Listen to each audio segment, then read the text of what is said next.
오늘 말씀의 제목, 하나님의 창자가 들끓고 있습니다. 이렇게 정해보았습니다. 오늘 말씀의 기본 주제는 죄의 문제에 대해서 말씀을 드리려고 합니다. 우리 중에서 적지 않은 많은 분들이 지은 죄 때문에 죄책감에 눌려 그렇게 힘들게 살아가는 분들이 계십니다.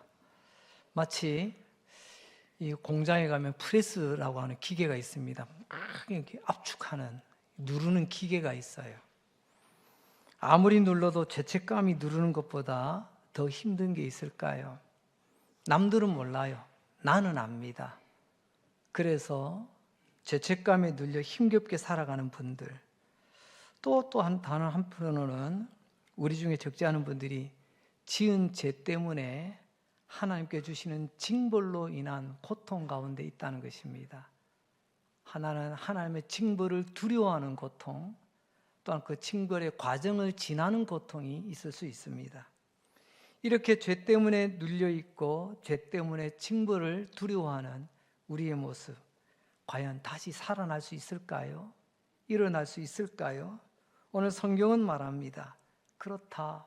죄인도 살아날 수 있고 죄인도 일어날 수 있고 죄인도 다시 시작할 수 있다는 것입니다.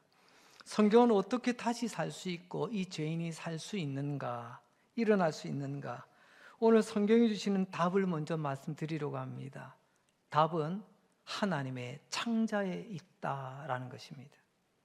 하나님의 창자, 인간은 개과천선하는 게 아닙니다. 개과천선해서 천국 가는 게 아닙니다. 오직 하나님의 창자로 우리는 다시 일어난다, 오는 말씀입니다.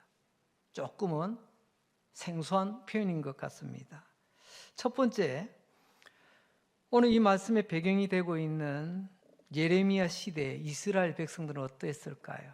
이스라엘 백성은 지금 고통과 탄식으로 힘겨워하는 시간을 보내고 있습니다. 예레미야 선지자가 말씀을 전하던 그 시대에 주의 백성 이스라엘의 모습은 어떠했을까? 오늘 본문에 보면 하나님께서 우리가 알아듣기 쉽게 청각적인 것 두 가지, 눈으로 보는 시각적인 것 한 가지, 이렇게 당시 이스라엘의 상황을 설명해 주십니다. 먼저 청각적인 두 가지는 예레미야 31장 15절 말씀입니다. 라마에서 슬퍼하며 통곡하는 소리가 들린다. 통곡하는 소리. 온 나라, 온 백성들이 지금 통곡하고 있다는 겁니다. 두 번째는 18절 말씀을 보니까 에브라임이 스스로 탄식함을 내가 분명히 들었다라고 말씀하십니다. 18절에서 온 백성들 입에서 나오는 탄식 소리, 여러분 앞에 있는 통곡한다라는 것은 우는 것을 말합니다. 너무 힘겹게 우는 것을 통곡, 아이고 옛날에 곡한다고 했잖아요. 그리고 탄식한다는 것은요, 내 안에서 이런저런 힘겨운 소리가 나도 모르게 입에서 툭 터져 나오는 거예요. 아이고 죽겠다, 아이고 힘들어, 이런 탄식의 소리, 통곡 소리, 탄식 소리가 온 나라에 가득 채워진 것이 바로 예레미야가 말씀을 전하던 바로 이때 그 이스라엘의 상황이었습니다.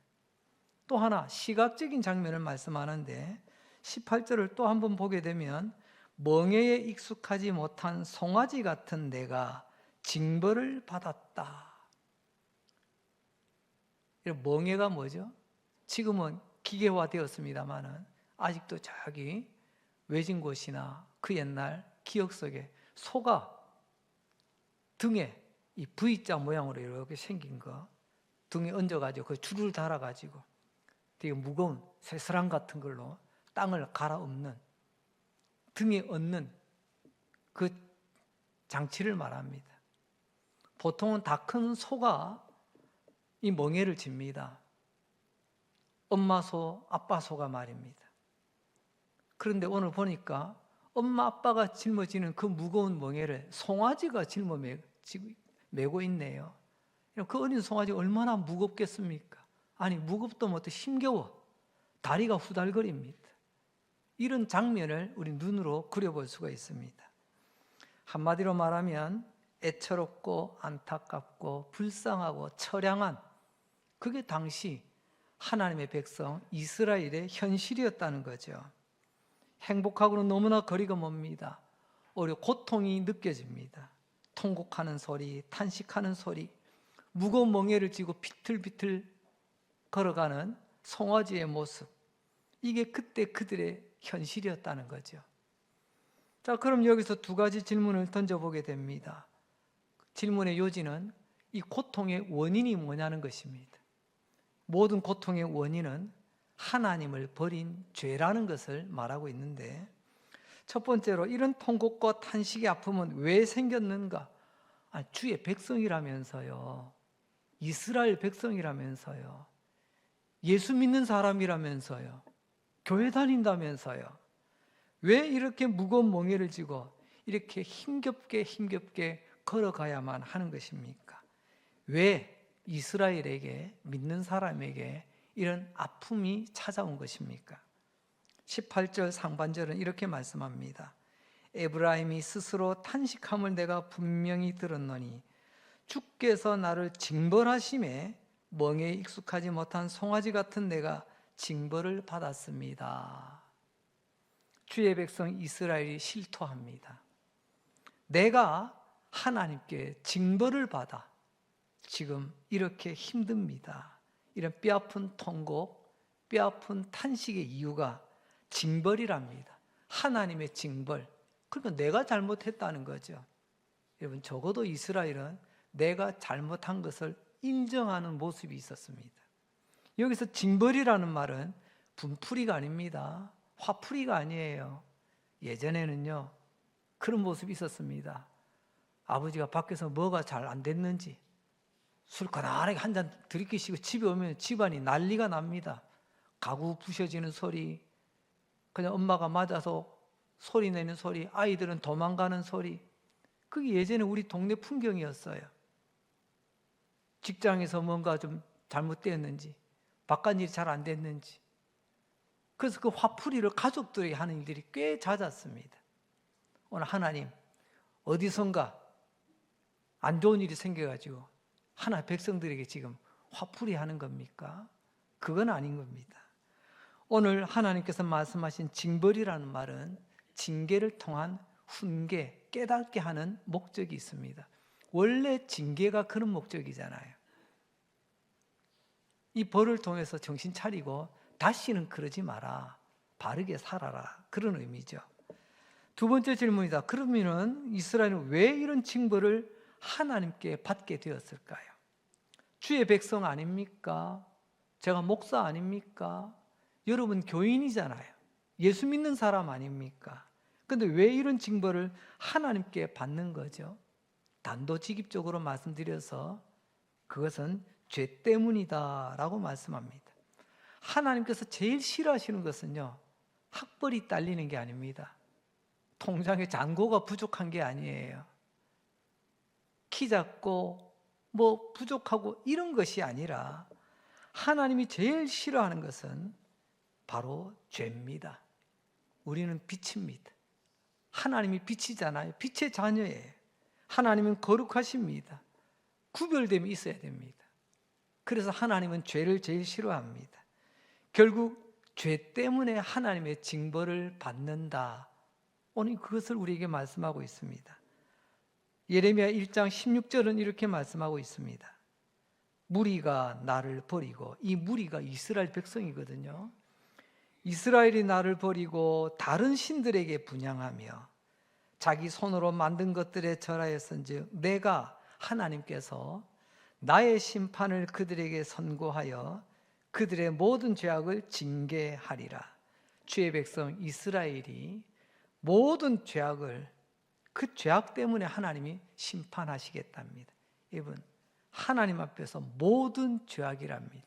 여러분, 이스라엘과 죄악, 원래는 이게 안 맞는 말인데 어느 순간부터 이스라엘 하면 죄가 늘 따라다녔어요.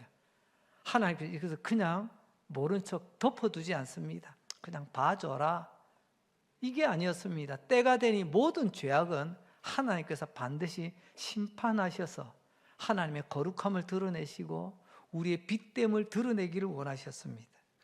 모든 죄악. 그런데 오늘 이 모든 말씀들을 가만히 보니까요, 이 모든 죄악 가운데 가장 심각한 죄악이 뭐냐? 조금 전에 읽었던 예레미야 1장 16절에서는요, 그게 바로 처음에 시작하는 말, 하나님을 버린 겁니다.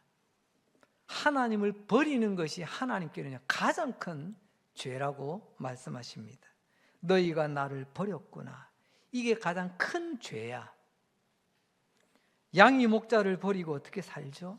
잠시는 살겠지요. 그러나 이내 짐승들에게, 맹수들에게 잡혀 먹힐 겁니다. 물속에 붕어가 어떻게 파덕거리다가 물속에서 튀어나왔습니다. 아, 이제 살 것 같네. 답답한 물에서 나와서. 그 물고기 얼마나 견딜까요? 마찬가지입니다. 우리가 하나님을 버리고 어떻게 살 수 있습니까? 그런데 우리가 하나님을 버렸다고 하나님께서 그렇게 말씀하시네요. 이 죄악을 하나님께서 심판하시고 징계하신다. 그게 지금 예레미야를 통해서 주시는 말씀입니다. 자, 여기까지 놓고 보면 이스라엘이 통곡하고 탄식하는 것, 고통 중에 있는 것, 여러분 그거 마땅한 것 아닙니까? 당연한 것 아닙니까? 우리 이럴 때 쓰는 말이 있죠. 그놈 맞아도 싸. 이스라엘이 딱 그런 상황이잖아요. 어디 가서 하소연도 못해요. 마땅한 것입니다. 하나님을 버린 죄 때문에 하나님의 회초리, 징계를 받고 있습니다. 그런데 여기서 아주 놀라운 장면을 보게 됩니다. 그것은 다름이 아니라 주의 백성 이스라엘이 통곡과 탄식, 뼈아픈 현실의 고통 속에 있지만 하나님 그것 보고 그거 잘됐다, 아이고 고소해, 그러면서 하나님께서 킥킥거리시면서 웃음 짓고 계시는 것이 아니라 이스라엘은 지금 하나님께서 심판, 징계 중에 있는데 또 하나님의 마음은 어쩔 줄을 몰라 하고 계신다는 겁니다. 어쩔 줄 몰라 하시는 하나님. 아니, 매를 드실 때는 언제고 그것 때문에 또 어쩔 줄을 몰라 한다. 왜 그럴까요? 하나님이 그만큼 이스라엘을 사랑하시기 때문에 그렇습니다. 요즘은 어떤가 모르겠네요. 예전에는 부모님이 때로는 선생님의 처벌이 허용이 되는 사회적 그런 분위기가 있었습니다. 부모님이 매를 드십니다. 맞는 종아리도 아프지만 부모님 말씀합니다. 아프냐? 예, 아파요. 때리는 나는 더 아프다. 맞는 나도 아프지만 때리는 그 부모님의 손길은 더 아프다. 이게 지금 오늘 하나님의 마음이라는 겁니다. 하나님께서 우리에게 은혜를 주시고 복을 주십니다. 만 가지 복을 주셨습니다. 그런데 우리는 그 하나님을 몰라라 하고 버리며 살아갑니다. 예수 몰라라 하며 살아갑니다. 하지만 하나님은 우리를 향한 그 사랑 포기하지 아니하십니다. 우리를 향한 사랑을 포기하지 못해서 이걸 어떻게 그러면서 하나님 어쩔 줄을 몰라 하신다는 것입니다. 그 하나님 어쩔 줄 몰라 하시는 모습이 이제 세 번째, 하나님의 들끓는 그리고 끙끙거리는 하나님의 창자라는 것입니다. 이걸 우린 다른 말로 하나님의 긍휼이라고도 하죠. 진짜 그럴까요? 20절 말씀입니다. 에브라임은 나의 사랑하는 아들, 기뻐하는 자식이 아니냐?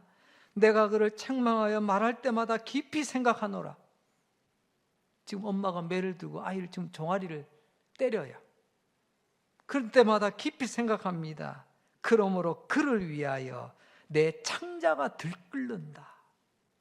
내가 반드시 그를 불쌍히 여기리라. 여호와의 말씀이니라. 오늘 이 20절에서 어쩔 줄 몰라 하시는 하나님을 우리는 만나게 됩니다. 내 죄 때문에 잘못 살아서 내가 징벌을 받는데, 여러분, 내가 아파 죽겠는데, 내가 죽을 지경인데 그 모습 보고 하나님께 옆에서 낄낄거리고 계시는 것이 아니라 이런 나 때문에 하나님이 어쩔 줄 몰라 하시는 모습, 이 모습을 네 가지로 20절은 표현하고 있네요. 잠시 정리해 봅니다. 첫째, 에브라임이 이스라엘의 또 다른 별칭입니다. 내 사랑하는 아들, 기뻐하는 자식 아니냐? 내가 지금 내 자식을 벌하고 있어. 그래서 부모된 마음으로, 아버지된 마음으로 더 힘들다는 것입니다. 아버지는 아들을 포기하지 않습니다. 두 번째로, 그를 책망할 때마다 깊이 생각한다 합니다. 하나님의 회초리를 들어 탁탁 때리시지만, 그래서 그들이 탄식과 통곡에 눈물이 나오겠지만 그 아파하는 주의 백성, 내 새끼를 보고 더 가슴 아파하는 부모의 심정, 아버지의 심정. 세 번째로는 그를 위하여 내 창자가 들끓고 있다. 성경에서 아주 특별한 표현이기도 합니다. 여러분, 하나님의 창자가 들끓는데, 그리고 네 번째는 반드시 그를 불쌍히 여길 것이다. 이 세 번째와 네 번째는 똑같은 의미입니다. 아무튼 이 네 가지 결론은 그럼에도 나는 너를 사랑한다. 이게 하나님의 마음이었습니다. 내가 죄짓고 이렇게 얻어터져 무거운 멍에를 메고 비틀거리고 힘겨워한다 할지라도 그럼에도 나는 너를 사랑한다.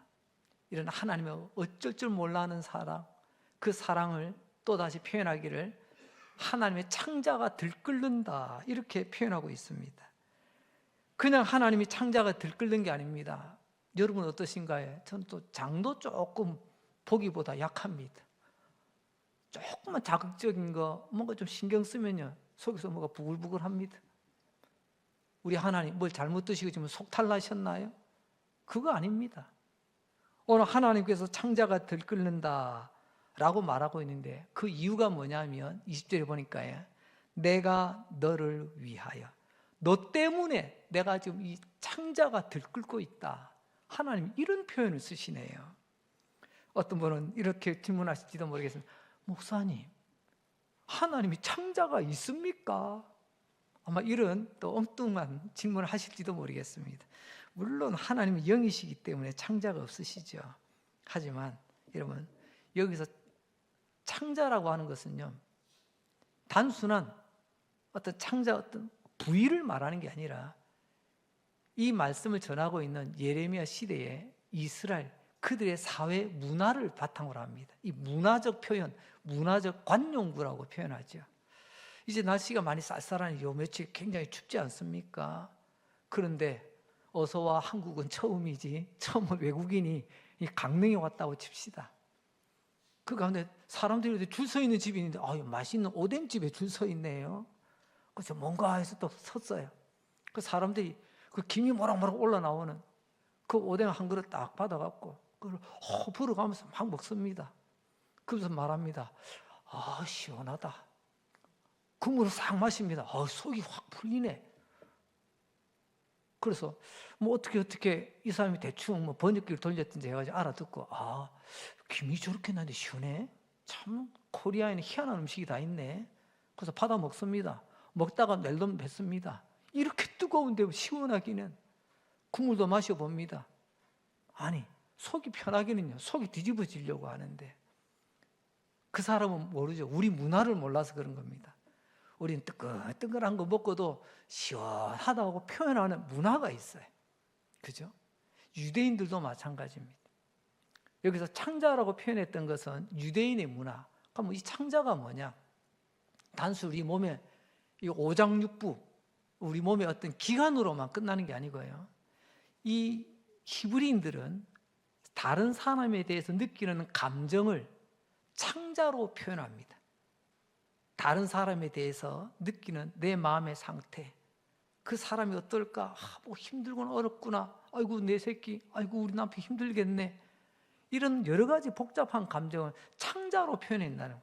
내 속이 편하다는 것은 당신 참 보기 좋다 이런 거고요. 내 속이 좀 불편하다는 것은 당신 보기에 너무 안 됐네 이런 의미로 받아들이시면 될 것 같습니다. 너를 향한 불쌍히 여기는 마음, 이걸 우리는 다른 말로 측은지심, 측은히 여기는 마음이라고 합니다. 이처럼 유대인들에게, 히브리인들에게 창자는 이 불쌍하고 측은한 감정이 담겨있는 관용적 표현입니다. 이제 다시 하나님의 창자가 왜 들끓었을까요? 하나님께서 우리를 보실 때 너무 측은하게 여겨졌어요. 우리의 모습이 너무나도 불쌍해 보였습니다. 하나님의 긍휼의 마음을 그들의 언어로 표현하기를 하나님의 창자가 지금 들끓고 있다. 놀랍지 않습니까? 우리를 눈여겨보시고 바라보시던 하나님께서 우리의 통곡하는 소리, 우리의 탄식하는 소리, 우리의 힘겨워하는 모습을 보시고 하나님께서, 하나님의 창자가 막 지금 끌어올라. 이제 우리는 알았습니다. 하나님의 사랑은 창자가 들끓는 사랑. 오늘 예레미야를 통해서 이렇게 표현합니다. 하나님의 창자가 들끓는다. 이 들끓는다는 말을 조금 실감나게 표현하자면요, 끙끙거린다는 말로 바꿔볼 수 있습니다. 다 어떻게 표현할 수 없어. 근데 속에서 너무나 가득 찼어. 그래서 끙끙거리는, 너무나도 힘겨워서. 오늘 하나님의 들끓는 사랑, 하나님의 끙끙거리는 이 창자의 소리가 들려지는 은혜가 있기를 바랍니다. 나 같은 죄인을 긍휼히, 불쌍히, 측은히 여기시는 창자가 끙끙거리는, 창자가 들끓는 그 사랑이 바로 우리가 믿는 하나님의 사랑이라고 말씀하십니다. 이제 다음으로, 그러면 이렇게 큰 죄를 지어 하나님 앞에서 얻어맞아 무너진 인생, 흔들거리는 인생, 눈물 나는 인생인데 이들이 다시 일어날 수 있을까요? 성경은 말합니다. 다시 일어날 수 있다고. 그럼 다시 일어날 수 있는 이유가 뭐죠? 오늘 예레미야 31장 17절은 이렇게 말씀합니다. 너의 장래에 소망이 있을 것이라. 너의 자녀가 자기들의 지경으로 돌아오리라. 여호와의 말씀이니라.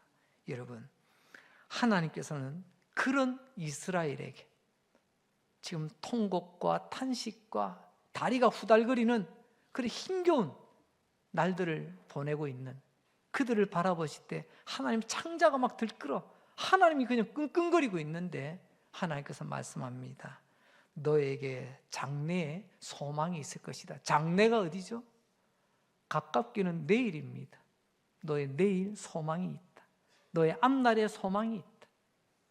그리고 말하기를 너의 자녀들이 돌아오리라. 돌아온다는 말은 이스라엘이 지금 바벨론의 포로로 잡혀간 것을 전제로 합니다.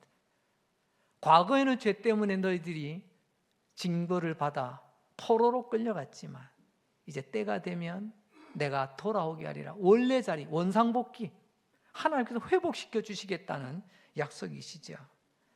어떤 분은 이야기합니다. 하나님, 목사님, 말씀은 좋은데요, 저는 내 인생 포기했습니다. 내가 지은 죄가 얼마나 큰데요. 내 잘못이 내가 봐도 용납이 안 되는데 내가 용서 안 하면 하나님도 용서 안 하시나요? 내가 용서 못한다고 스스로 포기하는 분들이 계십니다. 오늘 하나님 말씀하십니다.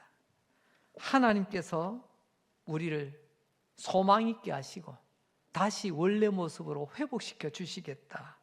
이런 하나님의 약속, 여러분, 이 약속이 바로 나를 위하여, 너를 위하여, 우리를 위하여 들끓는 하나님의 창자입니다. 나 때문에 끙끙거리시는 하나님의 창자 소리예요. 하나님이 나를 불쌍히 여기십니다. 하나님은 하나님의 자녀를 포기하지 아니하십니다. 하나님을 바라보고 끙끙거리고 있는 그 하나님의 창자, 다시금 그 죄인을 일어서게 만드시고 다시 달려가게 만드신다는 겁니다. 그리고 여기서 더 중요한 것이 있는데요, 하나님의 이 들끓고 끙끙거리는 창자는 우리의 그 어떤 죄보다 크다는 거예요. 할렐루야. 우리는요, 죄가 너무 크기 때문에 하나님도 감당 못 하신다고 내가 그냥 그렇게 단정을 부릴 때가 있습니다. 내가 아무리 크고 내가 아무리 악하게 내가 아무리 나쁜 죄의 길을 걸었다 할지라도 하나님의 들끓고 끙끙거리는 창자는 나의 죄보다 크다는 것을 오늘 하나님은 분명히 말씀하고 계십니다. 그걸 우리는 긍휼이라는 용어를 씁니다. 나를 불쌍히 여기심, 나를 측은히 여기심, 불쌍히 여기는 마음, 측은히 여기는 마음, 긍휼, 하나님의 들끓는 창자, 이게 다 똑같은 의미입니다. 두 가지 예를 한번 들어보겠습니다. 먼저는 베드로입니다. 베드로는 알다시피 우리 예수님을 부인했습니다. 말이 부인이지 실제로 주님을 부정한 겁니다. 있어도 없는 것 쳐버렸어요. 예수님을 3번씩이나 자기가 살려고. 그 때문에 예수님은 잡혀가고 짓밟혔습니다. 십자가에서 사형 선고를 받고 죽었습니다. 베드로는 잠시 뒤에 내가 뭔 짓을 했지? 자기 잘못을 깨닫게 됐습니다. 그 잘못을 깨닫고 베드로는 어떻게 했습니까? 통곡하잖아요. 예수님 말씀처럼 닭 울음소리를 듣고 그만 통곡합니다. 내가 왜 그랬을까? 내가 왜 그랬을까? 자기 잘못을 인정하는 사람은 통곡의 반응이 나옵니다. 베드로는 그렇게 통곡하고 그러면서 그 다음 행보가 다시 고향으로 돌아가서 고기를 잡아요. 왜 그랬을까요? 저는 오늘 주제를 통해서 살펴보니 아마 이것은 베드로의 죄책감이 아니었을까. 자신을 자책하는 마음. 아이고 이 바보야, 네가 왜 그랬어? 네가 예수님 따라다니는 제자라며. 근데 그 나를 짓누른 죄책감이 나를 다른 것에 몰두하게 만듭니다. 다시 우리 지난주 베드로 빈금을 이야기 나눴잖아요. 베드로가 밤새 뭐 했죠? 졸다가 아침 일어나 보니 빈그물이더라. 아니에요. 밤이 맞도록 수고하였지만 밤새도록 고기 잡는 데 몰입을 했습니다. 집중을 했습니다. 왜요? 이렇게라도 안 하면 베드로는 미칠 것 같았을 겁니다. 그래서 내가 고기 잡는 일에 내가 몰입을 하고 그렇게 해서 이 죄책감을 어떻게 좀 떨쳐보려고 그랬던 것 같습니다. 그런데 이런 베드로 얼마나 죄책감이 짓눌렀으면 그 죄책감을 이겨내기 위해서 자기 마음대로 몸부림치는, 그래서 밤새도록 고기 잡는 일에 몰입하는 그런 베드로의 모습을 생각해 봅니다. 여러분, 그러면 해결이 됩니까? 문제가 여기 있는데 다른 일에 몰입하고 거기 그냥 집중하면 뭐 알아서 해결이 되나요? 아니죠. 시간이 흐른다고 해결될 문제가 아닙니다. 사람이 개가천선한다고 되는 게 아닙니다. 내 잘못 깨달았다고 사람이 바뀌나요? 그게 아니죠. 원래 악한데 악하게 살다가 우리는 끙끙거리는 하나님의 창자 때문에 구원 얻고 하나님의 나라 천국을 약속받은 것 아니겠습니까? 바로 그때 부활하신 예수님이 이 베드로를 찾아옵니다. 베드로야, 너 나 사랑하냐? 3번 물어봅니다. 베드로, 안 그래도 지금 죄책감이 눌려서 좀 죽을 것 같은데, 근데 예수님이 또 거기 아픈 데를 건드리시네. 베드로가 뭐라고 대답하죠? 예수님, 내가 예수님 사랑하는 거 아시잖아요. 다른 말로 하면 그런 말 하지 마세요. 내 속 잘 아시면서 굳이 그렇게 또 찔러 보셔야 됩니까? 베드로는 주님 사랑하는 것을 주님 아시잖아요. 예수님 말씀하십니다. 내 양을 먹여라, 내 양을 쳐라. 우리가 다른 주제로 이 본문을 우리가 만약에 살펴본다면 베드로가 받은 사명, 아마 이렇게 해도 틀린 말씀은 아니에요. 이제 다시 베드로가 고기 잡으러 돌아갔지만 다시 원래 모습대로 사람 낚는 업으로 예수님께서 그를 보내시잖아요. 그런데 오늘 주제로, 오늘 본문의 내용으로 보게 되면 사명이 아니라 죄와 이런 죄책감의 무게에서 허우적거리는 베드로, 그 베드로를 다시 일어나게 하는 말씀이라는 것입니다. 오늘 주제로 보니까 사명이 아니라 베드로의 죄책감의 무게를 벗어내시는 하나님의 다가오심이죠. 베드로를 찾아오신 예수님 때문에 베드로는 다시금 일어나게 됩니다. 이걸 오늘 본문으로 조금 각색을 하면 이겁니다. 베드로를 향한, 죄인 베드로를 향한 예수님의 들끓는 그 끙끙거리는 창자 때문에 베드로가 다시 가야 될 길을 걸어가게 되었다는 것입니다. 예수님께서 왜 부활하시고 왜 그 갈릴리 바다로 다시 찾아오셨을까요? 그것은 예수님의 창자가 들끓고 끙끙거렸기 때문입니다. 그 예수님의 들끓고 끙끙거리는 창자가 오늘 우리를 만나 주신 겁니다. 그래서 이 들끓고 끙끙거리는 창자를 만난 베드로는 다시 예수님의 말씀대로 양떼를 먹이고 치는 사람 낚는 업으로 다시 길을 걸어가게 되는 거죠. 두 번째 사람이 생각납니다. 그 사람은 바로 우리가 흔히 탕자라고 부르는 집 나간 아들의 아버지입니다. 탕자는 아버지의 모든 재산을 물려받아 허랑방탕하게 쓰고 다 써버렸습니다. 세상 쾌락에 빠져 인생의 소중한 시간과 재물을 다 허비하고 맙니다. 여러분, 탕자가 지은 제일 큰 죄가 뭐죠? 어떤 사람 이야기할 겁니다. 아버지의 재산을 축냈습니다. 그 제대로 쓰지도 못하고. 정말 그럴까요? 성경에서 말하는 이 집 나간 아들 탕자가 지은 제일 큰 죄는 아버지의 명예를 실추시킨 겁니다. 아버지의 명예를 떨어뜨린 거예요. 내가 잘못 살아서 우리 예수님의 명예가 땅으로 추락한 겁니다. 예전에는 영화에 이런 대사가 있지 않습니까? 너희 아버지 뭐 하시노? 우리가 잘할 때는 그런 거 잘 안 물어봅니다. 잘못했을 때, 뭔가 좀 책 잡힐 일이 있을 때는요, 괜시리 부모님 이름을 들먹입니다. 그래, 너희 아버지 뭐 하시노? 내일 학교 좀 오시라 캐라. 오늘 이게 우리의 모습입니다. 우리 때문에 우리의 말 한마디, 우리의 행동, 우리의 삶이 빛나지 못하고 거룩하지 못하고 바르지 못하여, 아니 하나님 믿는다며, 교회 다닌다며, 예수 믿는다며, 너희 아버지 뭐 하시노? 너희 하나님 뭐 하시노? 이 말이나 똑같잖아요. 탕자는 엄청난 죄인이었습니다. 하지만 이 탕자가 살 수 있는 길은 집으로 돌아가는 것밖에 없었습니다. 그래서 성경은 탕자가 다시 일어났다고 합니다. 이런 엄청난 죄인 탕자가 집으로 돌아오게 됩니다. 집으로 돌아오면 끝인가요? 아버지가 받아줘야지. 아버지가 그를 어떻게 받아들일까요? 누가복음 15장 20절입니다. 이에 일어나서 아버지께로 돌아가니라. 아직도 거리가 먼데 아버지가 그를 보고 측은히 여겨 달려가 목을 안고 입을 맞추었다. 여러분, 아버지가 달려갔습니다. 젊은 아들이 본 게 아니고요, 나이 많은 아버지가 먼저 보고 젊은 아들이 뛰어간 게 아니고 늙은 아버지가 달려갔어요. 여러분, 어떤 신학자는 이 부분을 파격이라는 용어를 씁니다.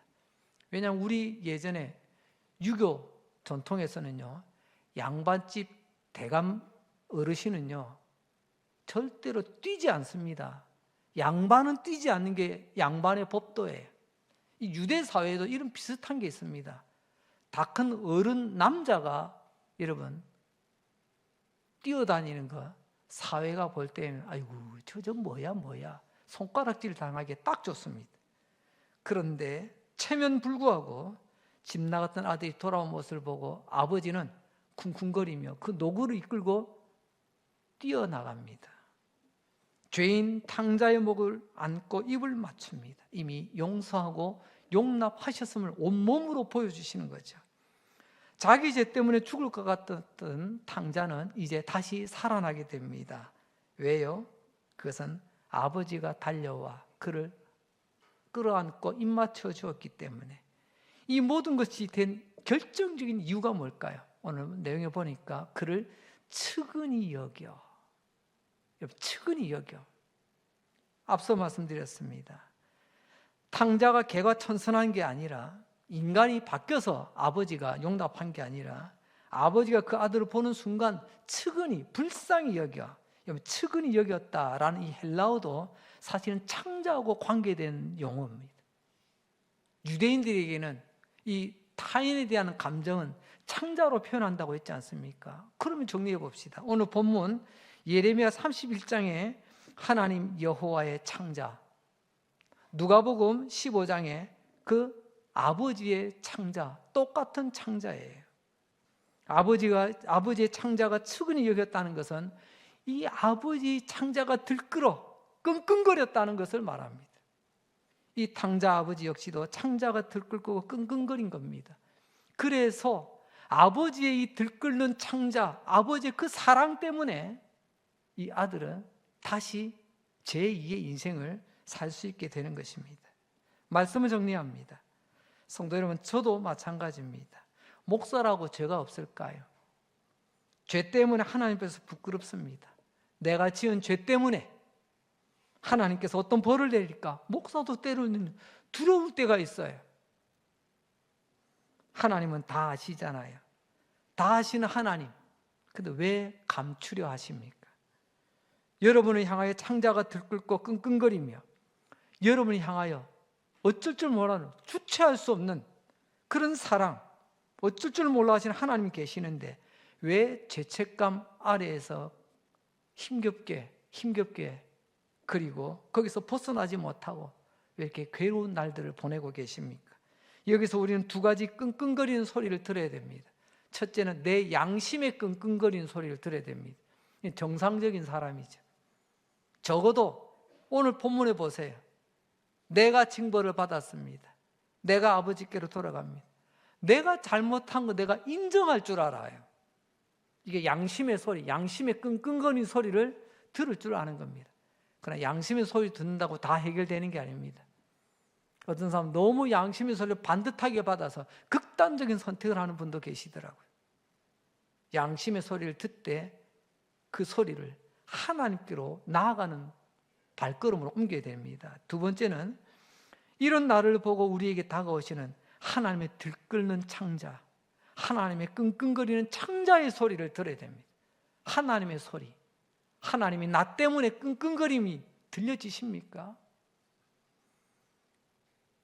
여러분을 이 시간 축복합니다. 여러분을 바라보며 들끓고 끙끙거리는 하나님의 창자 소리가 우리 귀에 우레같이 들리는 은혜가 있기를 주의 이름으로 축복합니다. 존 파이퍼 목사님께서 새해가 되면 항상 이런 구호를 외친다고 하십니다. 제가 인용합니다. 새해, 새로운 기쁨, 그리고 한결같은 예수. 모든 게 새로워졌어요. 달력도 새롭게. 새해가 시작됐습니다. 새로운 기쁨이 넘치길 바랍니다. 그러나 우리 믿는 예수님은 한결같습니다. 이걸 강조한다는 거예요. 세번역 성경 시편 102편 27절 우리 다 같이 한번 읽어보겠습니다. 시작. 주님은 언제나 한결같습니다. 할렐루야. 예레미야 시대에 그 들끓는 창자 소리를 내시던 하나님, 신약의 비유 속이지만 집 나간 아들 돌아올 때 그 아들을 바라보며 측은히 여기는 그 아버지의 들끓는 창자 소리, 오늘 주님은 한결같이 우리에게 들끓는 창자 소리, 끙끙거리는 창자 소리로 우리를 찾아오시고 때로는 우리를 두 팔 벌려 기다리고 계십니다. 올 한 해도 주님의 은혜 가운데 주님의 이 들끓는 창자, 끙끙거리는 창자, 하나님의 못 말린 이 사랑을 힘입어 힘차게 달려가시는 복된 한 해가 되시기를 주의 이름으로 축복합니다.